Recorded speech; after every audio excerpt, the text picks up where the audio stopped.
ধীরে ধীরে বুঝতে পারবেন মানুষ আসলেই আপন হয় না। স্বার্থ ছাড়া কেউ পাশে থাকে না। তাই নিঃশ্বাস ফুরোনোর আগেই আপনাকে বুঝতে হবে কে আপনার জন্য ভালো আর কে নয়। প্রয়োজনে নিজেকে কঠোর করুন।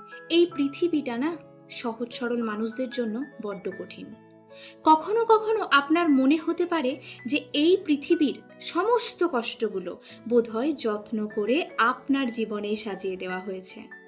কখনো কখনো একদম ভালো লাগে না, সব ছেড়ে পালিয়ে যেতে ইচ্ছে করে। কখনো তো আবার মরে যেতেও ইচ্ছে করে। চাইলে কি এসব করা যায়? না, যায় না। আমাদেরকে লড়াই করে বাঁচতে হয়।